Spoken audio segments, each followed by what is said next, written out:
Turn your microphone. Thank you so much. All right. It has been that kind of week, everyone. My name is Piper Hendricks. I'm the CEO of Stories Change Power, and I'm so glad that you're here. Really appreciate the upbeat song that we chose to bring you in on. As you know, our speaker chooses that, and I needed the boost this morning because it has been a tough week here in the United States. The killing of Charlie Cook stands out as we also observe and remember other senseless killings, both political and not this year and just this week. I want to share a few quotes from people around the country that stood out as I was reading the news today. A conservative in my home state of Texas said, "I think people across the board are afraid." Someone who leans more to the left noted that while we don't want to be a country where people shoot people over politics, that is who we are right now. And then three journalists from LA, San Antonio, and Atlanta wrote for the New York Times that there's a basic common sense, need not be debated American value at issue here, that people expressing a political opinion should not be shot for it. The cover of Time sums all of that up in one word: enough.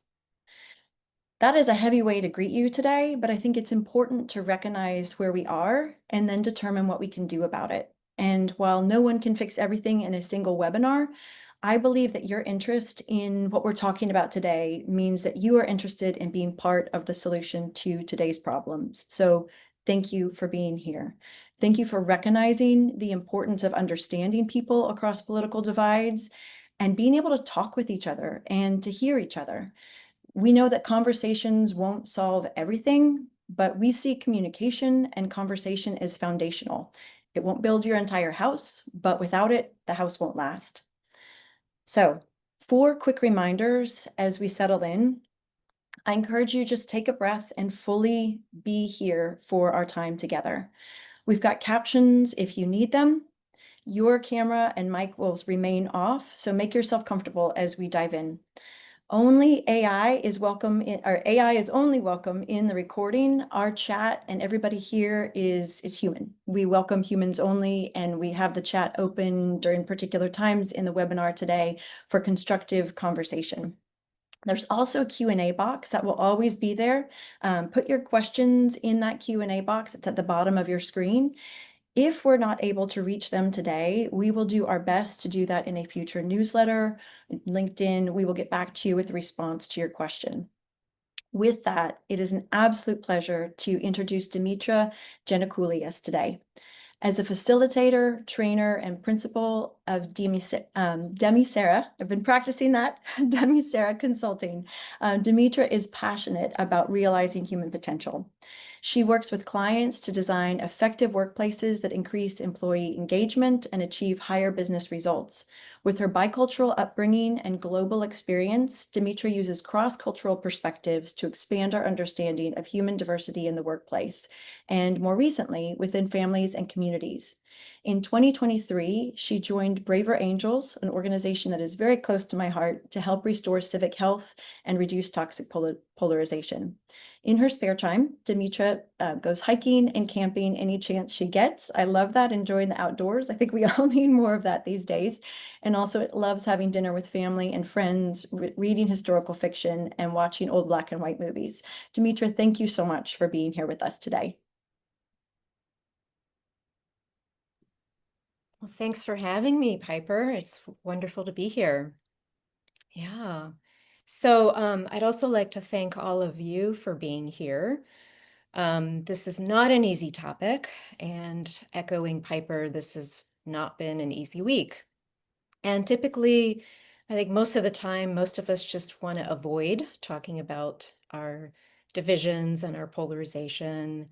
But this week, we've witnessed another episode of tragic political violence, and ignoring our polarization and our divisions, it's not going to make it go away. So thank you for being here. I applaud you for having the interest and the courage and engaging and diving into something that is not always comfortable for people. So yeah, Piper, was there anything that you Before we needed? turn Well, You- before we turn into your presentation, I'd love to start with a poll. And for those who have joined us before, you'll recognize the first question that should be popping up in just a moment. We've changed it just slightly. We used to ask, how long have you been an advocate? And advocacy is kind of a tricky word sometimes. So we've expanded that to, been using your civic muscle. So what I mean by that, advocacy we define as trying to change laws, policies, systems, just basically at the risk of sounding glib, change the world around you.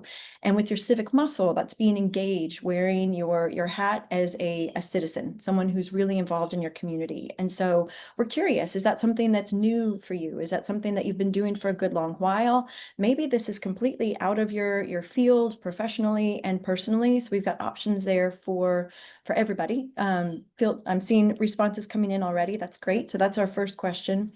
The second, when it comes to communication across political divides, how would you describe translating from blue to red? And we've got a few options there. I'm seeing responses coming in already. First one is easy. It's just using slightly different words. Second, challenging. Some words can have some different meanings, but it feels, those words feel like a minefield. Third option, impossible. It's like translating to a foreign language that I don't speak, or other, and share those responses in the chat. So we'll give folks a few more moments. If you're not able to access the poll and prefer to put your responses in the chat, please do that. But we'll give folks a few more minutes here before we close it. I don't want to cut anybody off, but we'll do maybe another 3, 2, 1. Really great responses, and I'm seeing some come in through the chat as well. So I'll go ahead and end the poll, and you should be able to see these results. And we've got a few, about 1 in 10 are new here. Good third or so have been in advocacy or using their civic muscle for a while, about a quarter, a good long while. And then we've got some pros. And this is interesting. This is our first time as a webinar that we don't have anybody who is not using their civic muscle or not in advocacy. So bravo, everybody. And our second question here, Demetra, I think this says a lot. No one thinks it's easy. About 3/4 of us think that this is challenging to translate from blue to red. A couple think it's impossible, and then we've got a few more responses. So we've got our work cut out for us today. With that, I will hand over to you for the presentation. Again, everybody will have the chat on and off at certain times. Your questions are always welcome. And let's see. Was I not sharing the result? It has really been that type of Friday. Apologies, y'all, if you did not see all that. I'm going to put myself off mute or on mute and grab some water, get my head together, and Demetra, pass over to you. Hi, thank you. Well, I'm actually pleased to see that nobody thinks it's easy to translate from blue to red. That's realistic. So sounds like we've got a pretty experienced and savvy group here. Yes, it is not easy. It is also not impossible, but it can be challenging at times, for sure. So we're going to go through some slides, and I will be pulling those up in a moment here. And after our slides, we are going to run through a real life example that illustrates some of the strategies that I'm going to talk about for talking with or reaching conservatives. And then we're going to go into Q&A. So I'm going to try to move through this at a decent pace so that we have enough time for plenty of questions. Okay, so let me pull up our slides here. One moment. Okay, here we go. All right, so beyond red and blue, communicating across political divides. I would say that, we're also communicating across social and cultural and even class divides. So this can be a pretty persnickety topic. It's social, it's cultural, it's political, it runs across class, and that's why it is not easy. And so our focus here today is, how to reach more Reds or conservatives in your messaging and in your own work and outreach, and kind of helping Reds or conservatives become more amenable to your cause and what you do. So I will be using those terms, red and blue, red or conservative leaning ways of thinking, and blue or liberal leaning ways of thinking and culture. And, sometimes I get pushback on these terms, and people say, why are we pigeonholing people into red and blue? Isn't that making things worse? Putting us into categories that seem so at odds with each other. And I say, well, if we don't acknowledge that we do have these differences, and we say, no, like forget about red and blue. Maybe we're just all shades of purple. Why can't we do that? Why can't we all just get along, right? If we do that, that's just like saying, well, I'm white and you're black, but who cares, right? Or I'm, from the pioneer lineage and you're an immigrant, but who cares? We're all the same. Let's just get along, right? But we can't really do that. So we have to acknowledge our differences and work through our differences and eventually get more comfortable with these differences in order to I think, build a healthy society again. So that's why we have the red-blue spectrum. All right, moving on here. And hold on, I can't progress. 1 second. I'm trying to get to my next slide, but Piper, any idea why this might not be working? I'm curious. Oh, there we go. There we go. Okay, it warmed up. Yes, Okay. it did. Okay, we're there. Okay, so just some context to start with. When we talk about conservatives, who are they? What do we mean here? And I know that I'm using one very broad, very general term to describe a lot of different people. And by the way, there are many kinds of conservatism, which means there are lots of different types of conservative people, just like, liberals are not all the same. There are different kinds of liberal people and liberal ways of thinking. And we've got some well-known public figures here, as well as ordinary people. Some are urban, many are rural, some are wealthy, and many are not. Many are WASP Americans, but many are also from immigrant backgrounds. You could say that the thread that binds them together is a belief in individual responsibility and small government, entrepreneurialism, and a cautious approach to change. All right, do we see them in entertainment, media, and education? Well, we see them sometimes, but honestly, not that much. Don't get me wrong, these are good shows. I'm a huge fan of Seinfeld and Schitt's Creek. Great shows. It's just that conservative people and culture, they're either absent or they can be portrayed negatively in a lot of our entertainment. And then if we look at the right-hand side of the screen here, this chart. So this is a chart that comes from the news aggregate allsides.com. And every year they update their media bias chart. So all of these outlets are on the left side of the chart, which means that these tend to lean liberal and have a liberal bent. And I know some people might be watching and disagree, but these are considered to be more on the left-wing side, according to allsides.com, some more so than others. And we have seen a proliferation of right-wing news outlets to counter these outlets on the left. And unfortunately, that result is only just more polarization has come out of that. Also, finally, just looking at the bottom here, academia, the ivory tower, right? Over the last few decades, more and more schools and universities have become pretty solidly blue. And, touting anything conservative or promoting conservative viewpoints has become anathema. At my own college, one of my classmates confessed to me, "Don't tell anyone. but I'm secretly a Republican. And he was not alone, but he and others like him had to hide themselves for 4 years. And I've started to feel that way myself in a lot of settings. So I get it. I get what he was getting at. If you're having trouble believing this, look at this study from the Pew Research Center. Nearly 3/4 of Republicans say that the media does not understand people like them. So almost 3/4 feel misunderstood by the news media. And so that's this number here, 73%. 73% of Republicans feel misunderstood, as opposed to only 40% of Democrats here. This is from 2018, but it still holds true today.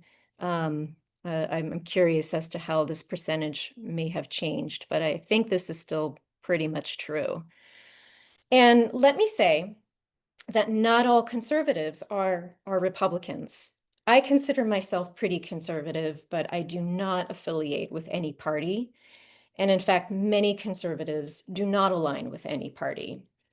Some love President Trump, others just can't stand President Trump. So, regardless of how we feel about the president, I think this feeling that the media does not adequately represent us or understand us, I think that that pervades most conservatives in general. So consequently, as a result of feeling misunderstood or being poorly represented, conservatives often have a sense of alienation and feel deeply misunderstood. They're the target of lots of contempt and condescension, ridicule, dismissal, and jokes at their expense. And conservatives tend to fear, social decay, a breakdown of traditions and institutions. They're afraid of thought police and belief police. They're afraid of the infringement of their personal freedom and sudden overhauls, or instant radical overnight change. Really afraid of that too. So consequently, we do see a lot of rage, a lot of anger, and disinformation, misinformation, and conspiracy theories that can run rampant in some conservative circles. Not all, but some. So I just want to pause right here, and in the chat, if you could just share, any thoughts or surprises or reactions. Does this like affirm your own hunches or not? Just in the chat, like what are your thoughts or reactions? And if you do have a question, please put that in the Q&A. So let's see.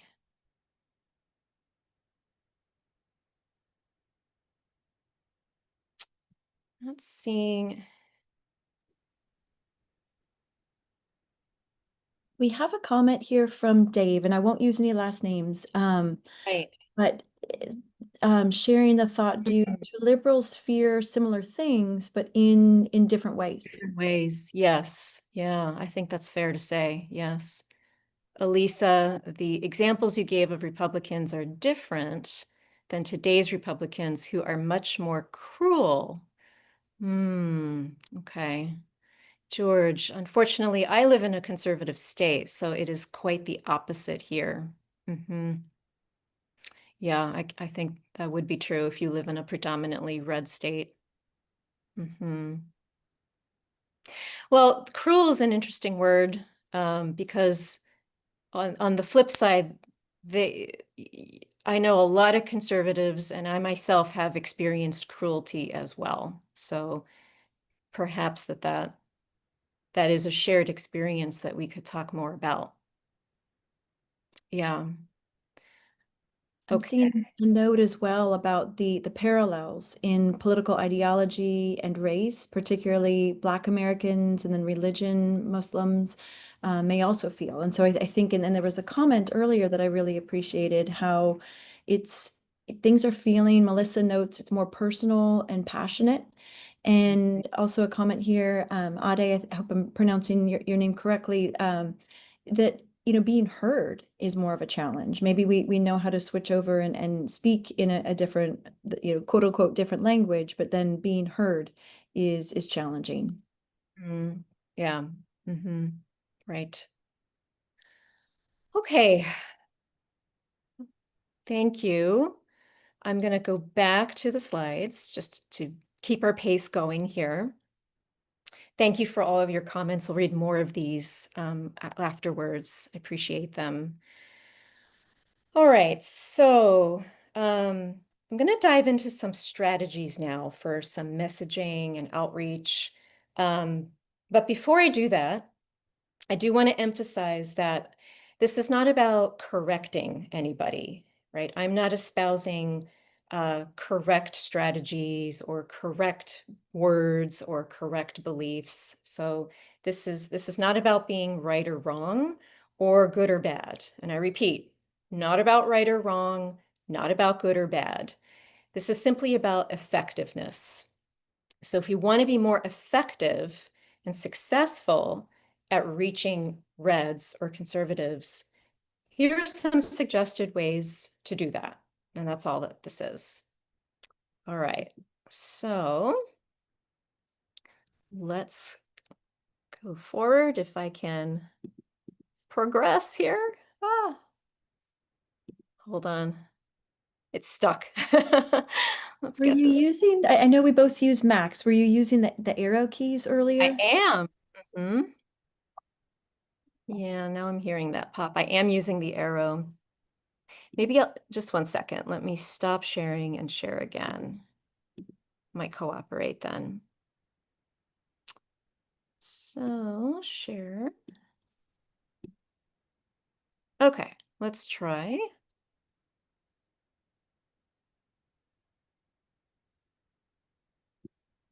There we go. Okay. All right, diving into strategies. So number one, focus on actions over beliefs. Emphasize observable actions and practical outcomes rather than abstract values or ideals. So Reds think that what we do is more important than what we say we believe. The more we talk about what we believe, the more we alienate conservatives. Conservatives get frustrated when they hear people talk about values, but don't do the real work of engagement. So words, credos, mission statements must be backed up with observable actions. And so some examples of this might sound cliche, but use SMART goals, right? Track your metrics, name your outcomes, and demonstrate accountability. If you succeed, great, celebrate. If you come short, be honest about it. Number two, avoid loaded terms. So terms like inclusion, belonging, connection, safe spaces, or peace, etc. These can evoke negative associations with elitism, cancel culture, and censorship. So unfortunately, these are beautiful concepts, but they've been badly deployed and they've driven deeper divides. So when conservatives are accused of having the wrong thinking, the wrong beliefs, or they're told to change their minds in the name of inclusion and belonging, they run. And this has become especially poignant in the workplace and in schools and colleges and universities. I know this one is hard because we may not even be aware of what terms are loaded, right? So I suggest the following resources. Use the allsides.com Red-Blue translator and the Red-Blue dictionary. I recommend anything from allsides.com. This is one of my all-time favorite resources and websites. Use the Braver Angels language guide. Now, this is an internal resource and members have access to it. If you are not a member, and you probably are not, I'm guessing, that's okay. Write to Laura Gilliam. She's one of the co-authors. And if you would like to see this, she can open up access to you. And finally, Ask people, really, like ask people. If you have an annoying uncle or a neighbor or somebody who's just so different from you, and you just want to know, like, how does this strike them? So ask, how do you read this? What do you make of this? What's your impression? You will learn a lot. Number 3, appeal to conflict. Create spaces for disagreement and honest conversations. Be open to challenge and controversy. Now, appealing to conflict does not mean that meetings degenerate into name calling or cursing or chaos. This is about having the necessary difficult conversations. It's easy to be conflict avoidant and to emphasize safety. Blues bond by nurturing each other, but reds build trust by confronting something difficult. We want to dive into it, say all the wrong words, and get real. This style might appear threatening or aggressive to blues, but let's find a way to bridge this gap. So some examples of this, right? Create meeting norms and meeting expectations for the expression of diverse views. Let people be real. And promote psychological safety. I mean, the freedom to speak up. So here's a term, psychological safety, that I love, and I love the concept, but it has become coded blue. So these days, if I'm in a more conservative circle, I say something different, like the freedom to speak up. We get at the same thing, just different words. Number 4, validate ordinary experience. Recognize and value life experience as a source of wisdom. In blue circles, the emphasis is on research and studies and experts. Where's the evidence? Show me the data, right? But meanwhile, the life stories of Reds are often dismissed and their experiences do not count for anything. This means that many Reds resent being talked down to and asked to listen and learn or gain new skills from experts because the research shows this is right. So how to do this? Just focus a little less on academic studies and more on personal stories, much more on personal stories. And then in any communication, less is more. Minimize academic or elite language. And I'm just going to emphasize that again, minimize academic or elite language. Be careful about trying to sound smart or sophisticated. Reds do not like it when they perceive that people are putting on airs. Plain speak is much better. All right, number 5 out of 6, almost there. Respect separateness. Be careful about language that implies uniformity. Promote autonomy and differences. So many people say that they respect different people and different groups. But, when we talk about things like oneness and harmony and inclusion or unity, Reds often hear those things as a demand to change their beliefs. And the message we hear is we all have to fit into one happy group. Kumbaya. That violates the sense of autonomy that Reds hold dear. And I've got some examples from my world, the bridge building world. So instead of saying that, we're finding common ground, it's more constructive if we say we're building civic health. Or instead of bridging the divide, we're disagreeing better. And instead of creating dialogue, we're talking about making room for more discussion. I can say more later about why these wonderful terms have unfortunately become problematic, but in the interest of time, we'll move on for now.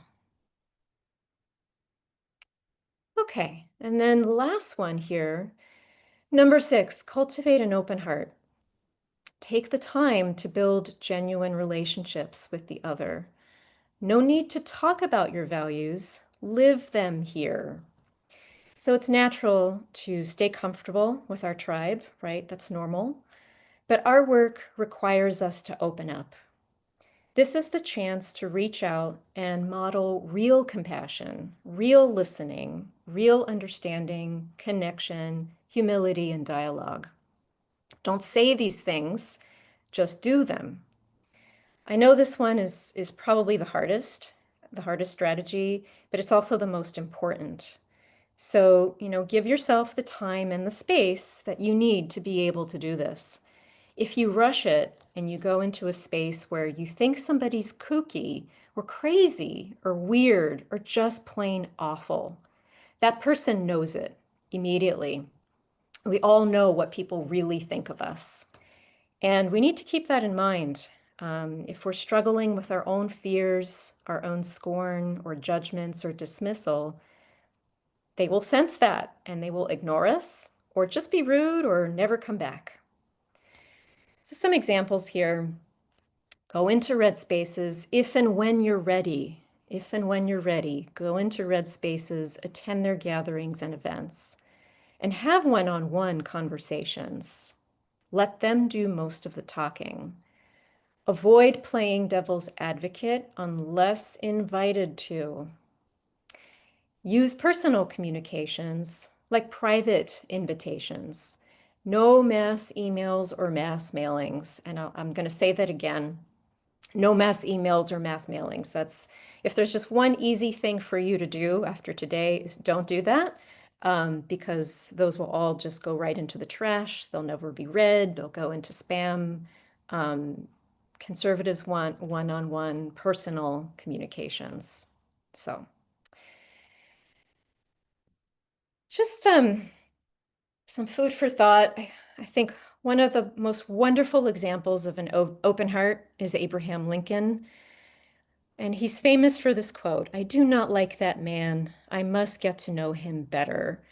And Lincoln is idolized and revered by both the left and the right, equally so. He's one place where we do have common ground. And, this is a man who built his cabinet and turned his cabinet into the team of rivals, right? A group of really different men, wildly different viewpoints and ideologies, but he brought them together in his cabinet and they got us through the Civil War.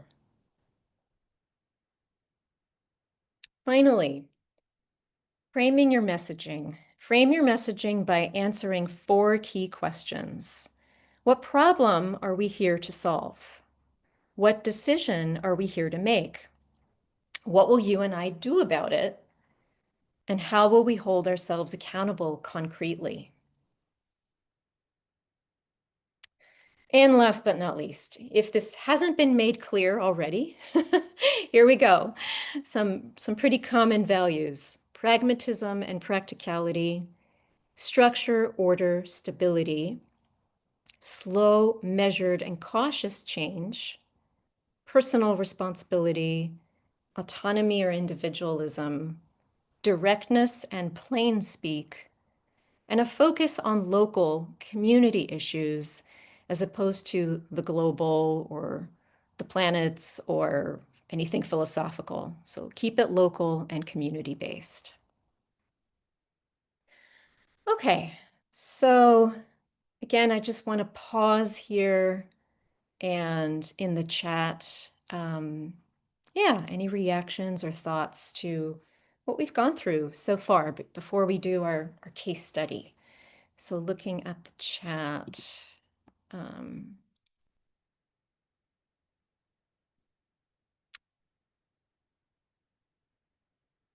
anything coming through here? Turn that back on and give folks a few moments to kind of collect their thoughts and share. Yeah. And we're seeing some great questions as well, so we'll be sure to save time for Q&A. Thank you everyone for submitting those.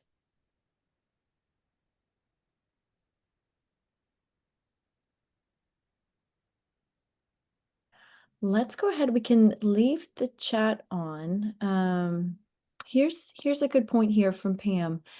Great points to ponder, but hard to hear generalizations when there are such extremes in parties who no longer fit. Do you have thoughts on that, Demetra? Like how, I think, and you mentioned this at the beginning, red and blue, those are big buckets to fit a whole lot of people in. Uh, do you have thoughts on the extremes on both sides? Yeah, there definitely are extremes on both sides. There are terrible extremes on both sides, but we can't focus on the extremes. And something that we tend to do quite naturally as humans is, we look at whoever the other side is and we focus on the extremes while focusing also on the best of our side. So we compare who's the best on our side with the worst of who's on the other side. That's a natural way of thinking, but we have to be constantly correcting that in ourselves. Like we have extremists on our side, extremists on the other side, but let's look for who's the best on their side, because there are plenty on the other side who are moderate or the best examples. So yeah, Hmm. it's that negative, it's the negativity bias, right? We tend to focus on the negative. Yeah. Yeah. So, okay. Shall we continue? Because I am looking at time and I want to make sure we've got enough time for some Q&A. So, Let, let's do, and I just want to say we've gotten some really thoughtful comments and we can Mm. incorporate some of those into the Q&A as well. Okay, that's great. That's great. Okay. Okay, and there we go. A real life example. So, Piper, you're going to help me out here. We're going to tag team the reading of this example, which is a community letter. And this is a letter that was written the day after the election in November, November 5th. And it was written by civic leaders and it was published in a local newspaper. And it's like a letter addressing this community right after the election in an attempt to bring people together um, after that. So we're going to read this. And I will start, and Piper, you'll read the next line after me, and we'll tag team. Okay, here we go. Community letter. We are at an inflection point for our nation. We, the undersigned, believe and choose the following, and we hope that others will join us. We believe our city is home to people who want the best for their families, their neighborhood, their neighbors, and their community. We choose to see one another as community members with whom we can rise together. We believe that everyone deserves to feel a sense of belonging. We choose to build belonging through our everyday actions, seeing one another as fellow community members and treating everyone with dignity and respect in all our interactions. We believe that understanding requires relationships and dialogue. We choose to share our stories and welcome others' stories into our lives. Through that sharing, we will all have a more complete understanding of our community. We believe that our language has the power to create a sense of belonging for others.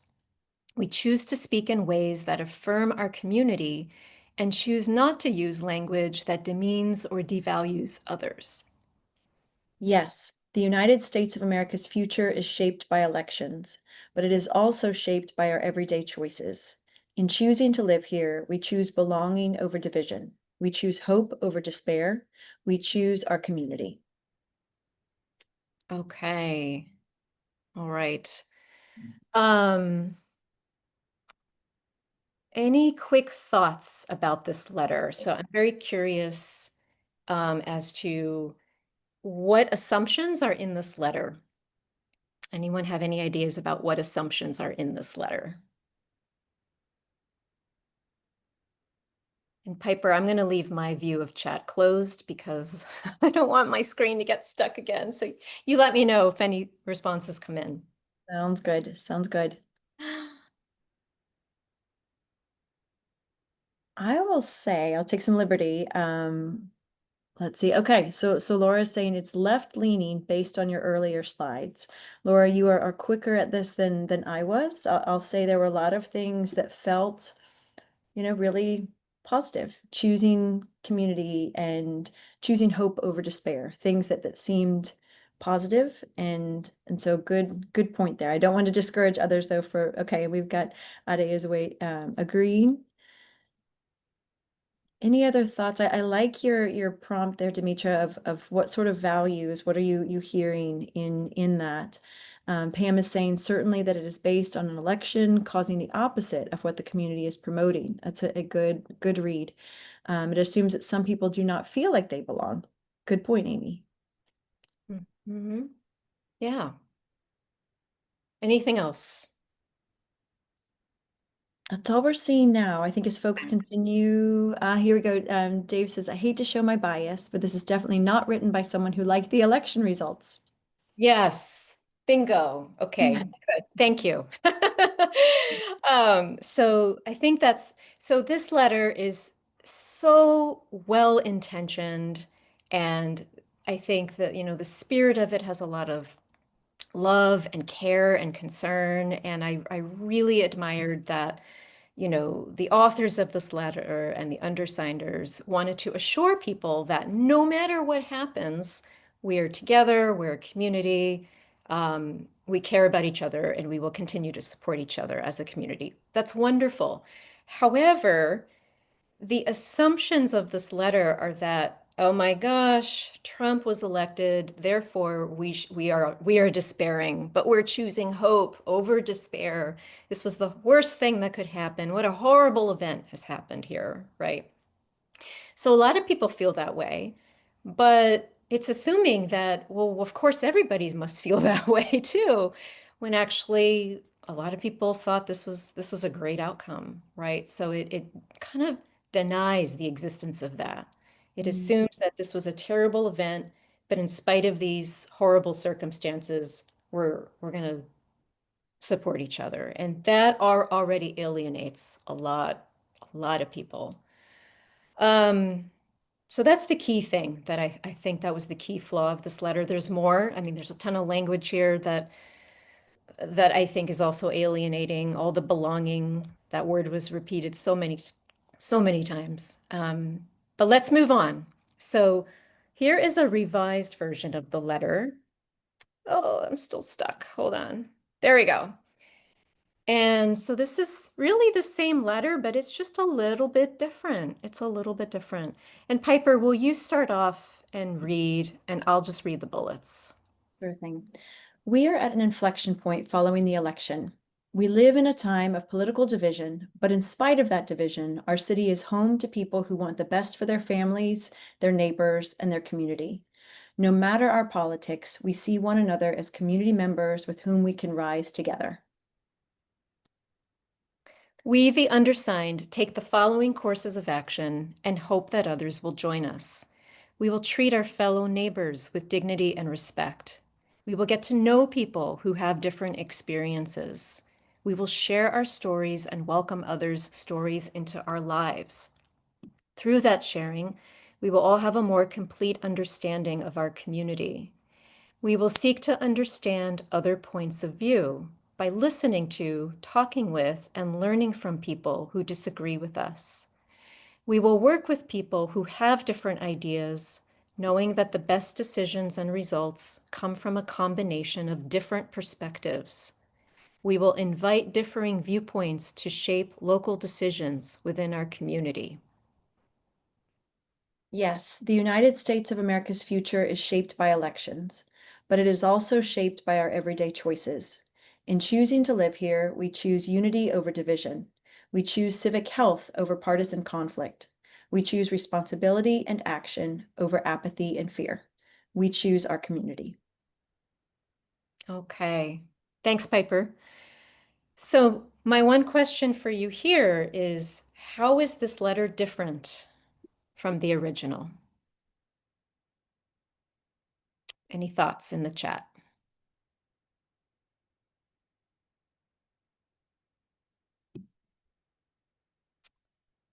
And Piper, let me know what comes up here. Yeah, we're seeing a lot of really great responses. Hannah says that it focuses on actions over abstract values. Laura agrees, actions-based, not feelings-based. Pam says it's far more inclusive. And Shira agrees, far more inclusive and defines a community better. Let's see, Victoria notes that it doesn't use as many trigger words. Molly says it focused on choices and autonomy. Right. And it's concrete, right? In the bullets, we see concrete actions of what people commit to doing. And at the beginning, in the second sentence, the problem is framed, right? This is a time of political division. In spite of that division, we want the best for our community. And no matter our politics, we are a community, right? So the problem is we have differing politics and political division. The problem is not Trump, it's our division. See how it flips that so that in that way it becomes more open to other people, including those who voted for Trump. So, all right, that's all that I got. I just want to share my personal information, so please feel free to contact me anytime if you have burning questions and want to talk. I'm very happy to talk to you more privately and personally with you on all of this stuff. So that's the end of the screen share, and let's get to some Q&A. Wonderful. Thank you so much, Demetra. I really appreciate your taking the time and walking us through this. I was torn on what we've got so many good questions, and thankfully we have an ability to vote here. So I'm going to go with the audience choice with the most upvotes here. And I'm seeing one that says, I'd like to challenge a suggestion to use personal stories. Take the discussion about vaccines. A person says, my kid took the vaccine and became autistic. That is a personal story. I'm not convinced that sharing a personal story in this context works. It seems that in some cases we have to accept that connection is not realistic. What should be the red lines? And I'm betting that that's not a reference to red blue, but when it comes to interacting with the other. Well, just because we don't agree with the personal story doesn't mean that the personal story doesn't exist, right? So I can share a story that you might think is crazy, completely invalid, wrong, conspiracy theory. But if I'm not allowed to share that and put that in the public space, that makes me feel like I don't exist and that I don't have a right to exist or have my story. And, maybe that works in a kingdom or like a dictatorship, right? Or a very authoritarian society. But in a democracy, we have to hear the personal stories in a democracy because they are there. I vote, you vote, we all vote. And if I'm to change my story and rethink it someday, I first need to be able to share it and have it acknowledged. It doesn't mean I'm asking you to agree with me and say, of course I'm right. Don't you think I'm right? Yeah, I'm right. Thank you for thinking I'm right. That's not what I want. I just want to put it out in the open. And so that's why I think the stories must be put out there in the open, because eventually I might change my mind and I might rescind my story about the vaccines and what happened with my kid, only because you gave me the respect to talk to me about it and let me be. And because you gave me respect, I start to respect your opinion too. So tell me more about that study. I haven't heard about this study. What does that study say? Oh, I don't know, but I'll think about it and maybe I'll change my mind in a year. Who knows? That's where the doorway opens. Mhm. I really appreciate that. And it's interesting because in the world of advocacy, we talk a lot about the importance of storytelling. And within that is the storytelling in order to help people understand the importance of a policy and ideally shape that policy in a way that is more fair for everyone. And so if, in the case of a story like the example, I can see that being a real concern if you're uplifting that as like this is a story that should then shape policy when in fact it's a one person's experience and doesn't necessarily stand for and I don't know that I'm being as clear as I want to here. It's if you're using that to say because of this one experience, an entire policy should change without having the bigger picture of, is there that linkage? Is there the cause and effect? Mm. That could be problematic.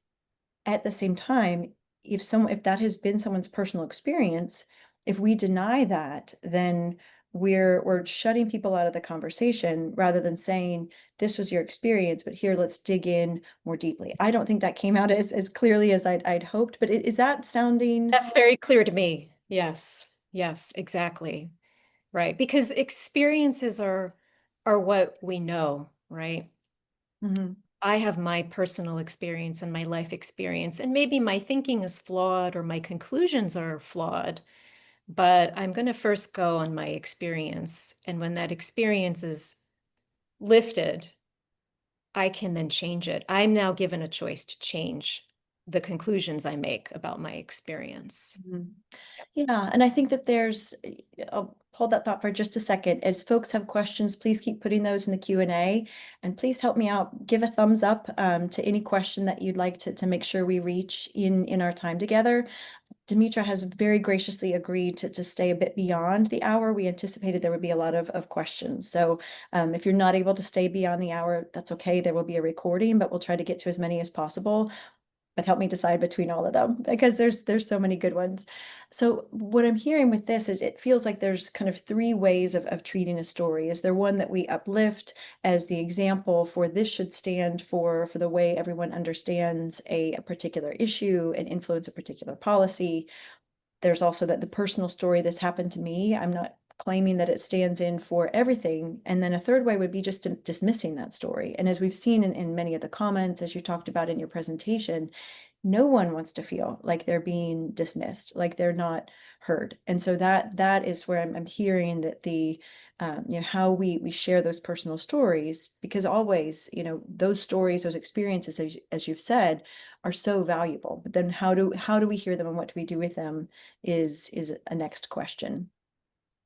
And Laura, thank you for yes, we may not agree with the conclusion when it comes to the policy recommendations, what do we do with that story, but we absolutely can show empathy. So thank you. Yeah. I'm seeing, okay, here's another one that has two thumbs up. Oh, and actually one that has three. So let me start with the three.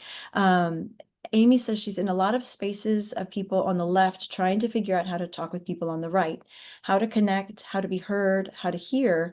And she's not in a lot of spaces with people on the right that are trying to talk with people on the left.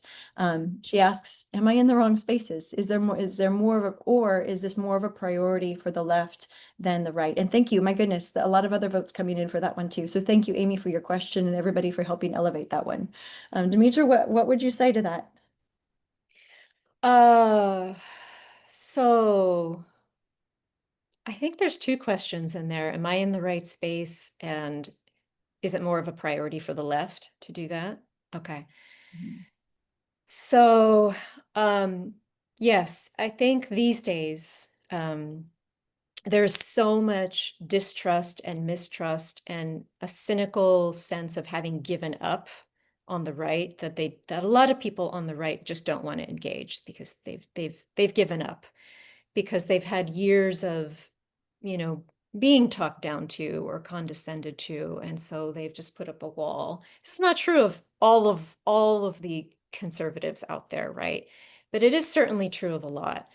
So there is now a heavier burden to lift and a bigger wall to scale to overcome that giving up and this distrust. So it's like a relationship, right? Like somebody says, let's work on this, let's go to therapy. I think we can come back together. And then the other person says, no, I'm done. I don't want to do this. It's over. Let's get a divorce, right? It is very hard to overturn the person who wants to exit and leave and make them interested in patching wounds and healing. Um, and that's kind of how a lot of conservatives feel right now. Therefore, I think depending on where you live, right? Like we had a comment earlier about the state, right? I live in a red state, and this is all I hear is the viewpoints on the right, right? But if you are if you are blue and you're in a very blue space, right? Like the Pacific Northwest, Chicago, New York City, Boston, really hyper blue space, the burden is absolutely on the blue side to do whatever it takes to overcome that cynicism, start building trust, however long it takes. And it's not through talking about the values, it's by living the values, as we mentioned earlier, right? Really listen, actually have humility, really be curious, and not try to change people. So I think one of the major blind spots on the blue side is that um, blues tend to think polarization is about the other side being wrong, and we've got to depolarize by getting the other side to be sensible or be reasonable or come to our side. Like, we're not the ones who are really the problem here. They are the problem. And that's a major, major blind spot. Um, of course, there are Reds who also believe that, but I think it's much bigger on the blue side. The Reds really relent when they are listened to, they're validated, they're acknowledged, they start melting, right? Conclusions start melting, starts melting. That's what it takes. Yeah.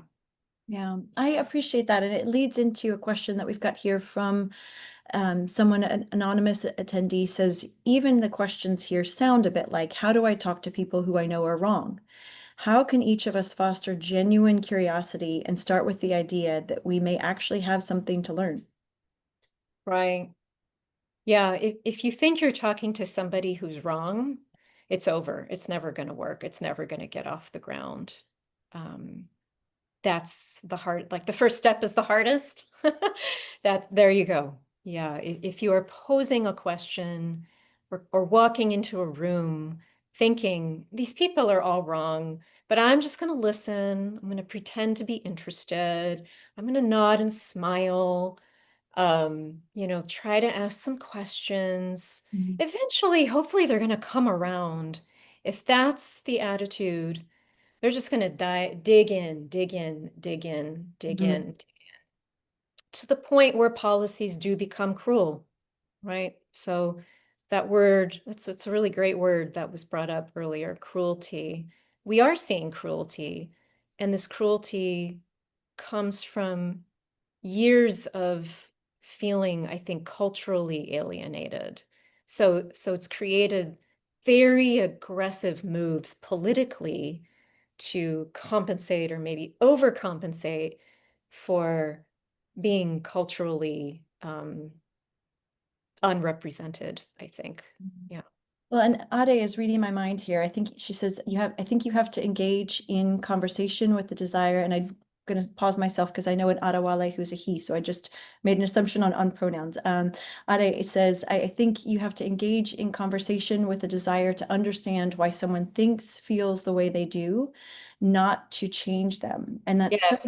profound. And it's, I think, especially in this environment where we have so many different sources of media, different sources of information, different ways. I think if we assume that someone, you know, that their thinking doesn't make sense, then we start from the wrong place. They arrive there in a way their own experience makes sense. So I think somewhat in the question, there was the answer. It's really digging into that curiosity, coming with that genuine curiosity and wanting to learn rather than, as you're saying, wanting to like bring people over to your experience, Yeah. coming with a bit more openness is Right. is the way to Couldn't go. say it any better. I will only add humility. to that. So Mm, I think, curiosity has become a very popular, even faddish notion lately, these last few years. And I think curiosity is wonderful. We all should be cultivating more curiosity. But beyond curiosity is humility. Humility is a quality of the heart, right? Curiosity tends to be more head mm, focused, mhm, intellectual, like, I want to learn more about that. Let me mhm, be curious, right? And that's great. But I don't know that curiosity really sinks down into mm, the heart and the soul as much as humility does, right? I don't know everything about anything. In fact, I don't really know much of anything about anything. My slice of truth and reality is a slice, and there are all these other slices, and I don't understand those other slices. Those slices are crazy, but you know what? Yeah, maybe I'm crazy too, and maybe I just need to get to know other people's craziness because I'm mm. crazy too, right? Hmm, I, right, I love the notion as an organization that focuses on reaching hearts and minds. I love that. I can hear now as you're saying that curiosity alone may sound almost like a laboratory experiment, whereas with right. humility, we bring in that humanity and Yeah, yeah. I want to yeah. switch to a more procedural question. Have you tested the letters with conservatives to see their reactions? A few, yeah. Well, yes. Okay. So we're talking about both letters. Is that right? Correct. Okay. Yeah. So I'm really glad that that question was asked because this speaks to the complexity of people and categories. And so, with the first letter, the original letter that got published, there were some conservatives who signed the letter, right? They read it and they thought, oh, this is nice, sure. And there were conservative names as well as liberal names in the leadership. And I would say that, the conservatives that thought that the first letter was okay, they tend to be pretty well immersed in blue circles. They work in like a very blue local government or a school board or something. And they've been able to, I think, become more acclimated to blue words or blue ideas.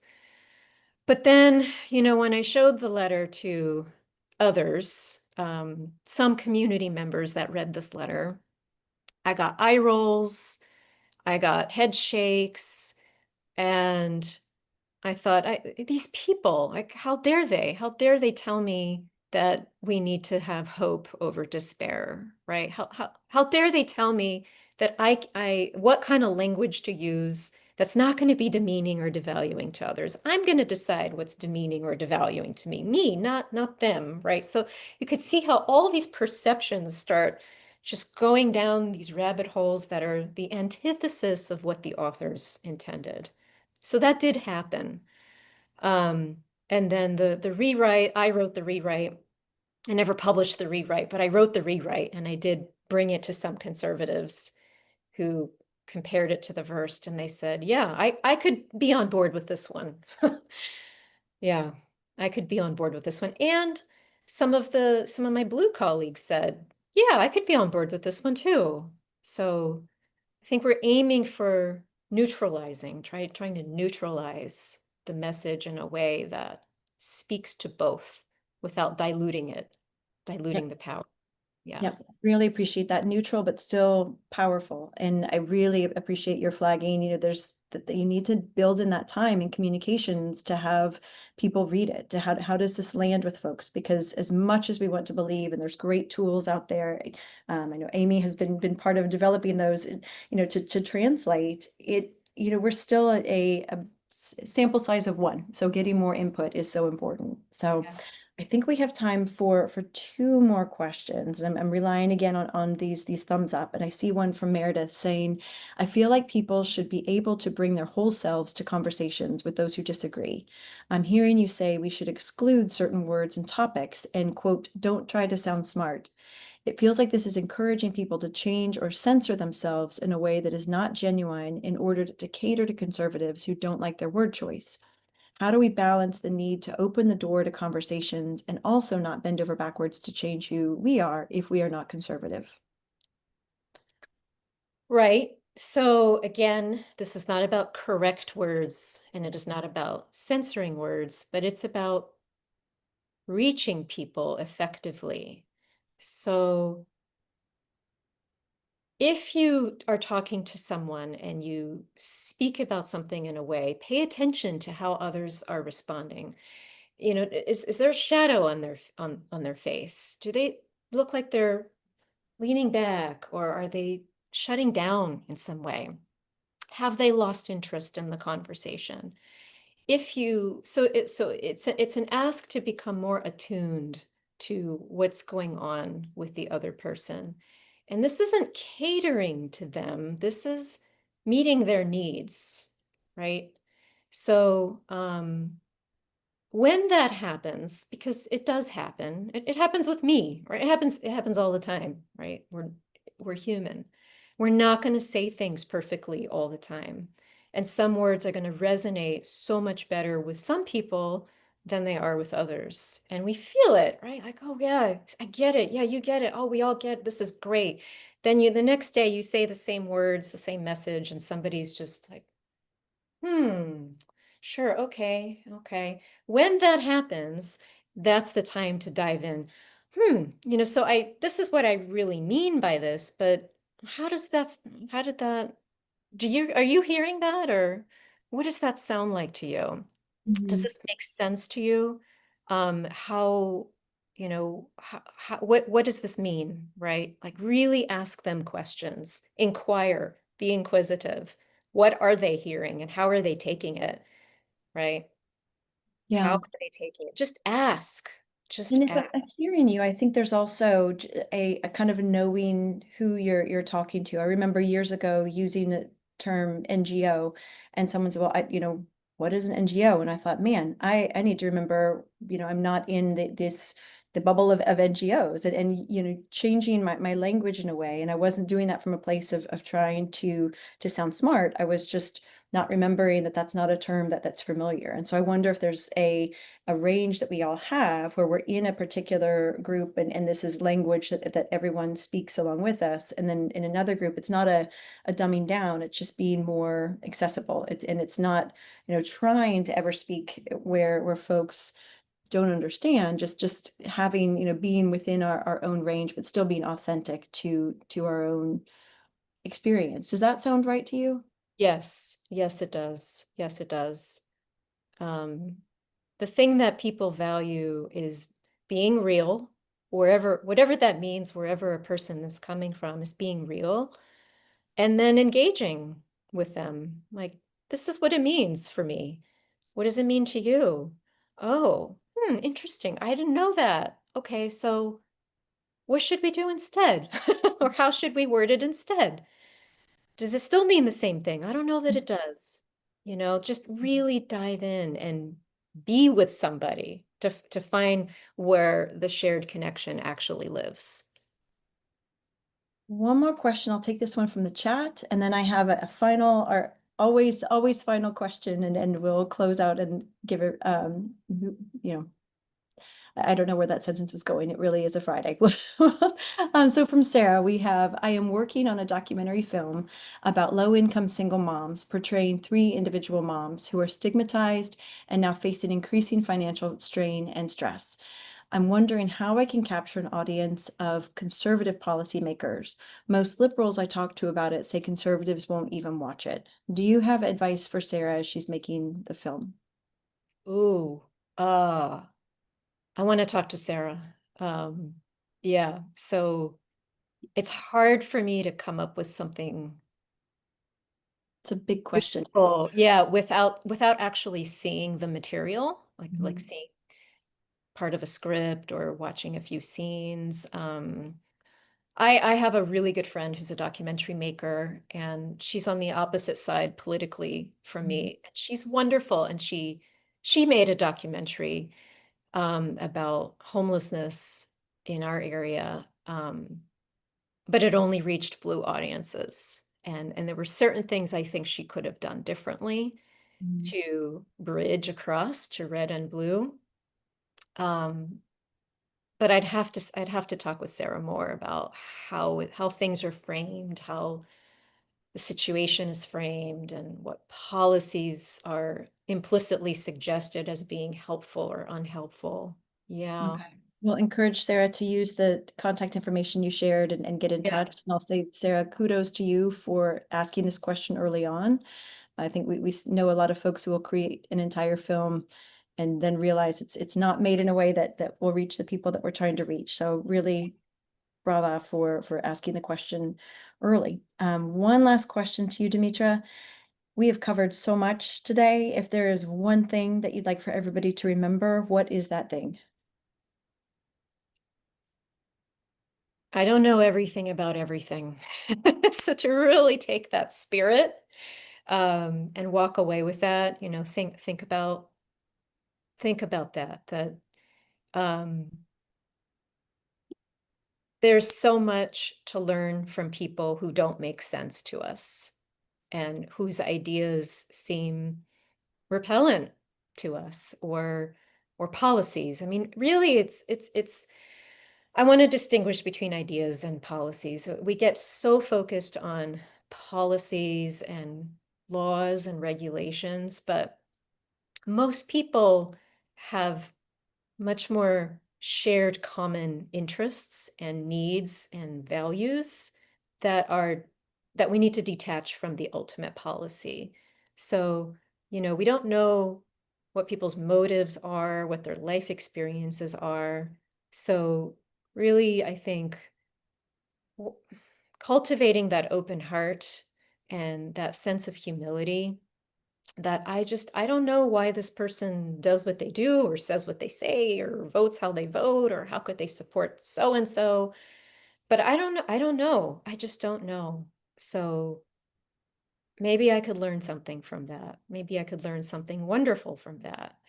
Like, there's so much mystery in other people, especially people we don't like or ideas we don't like.